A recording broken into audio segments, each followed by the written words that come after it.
I'm national correspondent KOKH Gaskins in Washington. The Trump administration's war on drugs in the Caribbean is heating up as the U.S. military expands its presence in the region.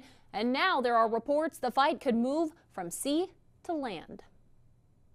In the past 2 months, U.S. forces have launched at least 10 strikes on suspected drug-running boats in the Caribbean, killing dozens of suspected traffickers linked to Venezuelan and Colombian cartels, groups the Trump administration calls narcoterrorists.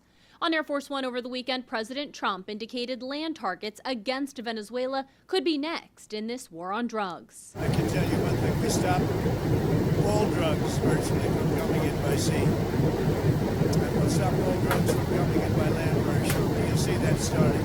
Some of the White House's strongest allies, like Senator Lindsey Graham, are backing the president's possible expansion of military force. I support that idea, but I think he has all the authority he needs. But others, including members of his own party, are warning the administration has yet to provide enough evidence to justify the lethal strikes. At this point, I would call them extrajudicial killings, and this is akin to what China does, to Iran does with drug dealers. They summarily execute people without presenting evidence to the public, so it's wrong. Meanwhile, the USS Gerald R. Ford strike group is on its way from the Mediterranean to the Caribbean, a major escalation of American firepower in the region, and speculation growing over the possible reactivation of Roosevelt Roads, a former U.S. naval base in Puerto Rico that sits just 540 miles from Venezuela's capital, Caracas. Last month, F-35B fighter jets, U.S. helicopters, and Ospreys arrived at the former base. Defense Secretary Pete Hegseth hasn't ruled it out. We're familiar with the location that you're referring to, and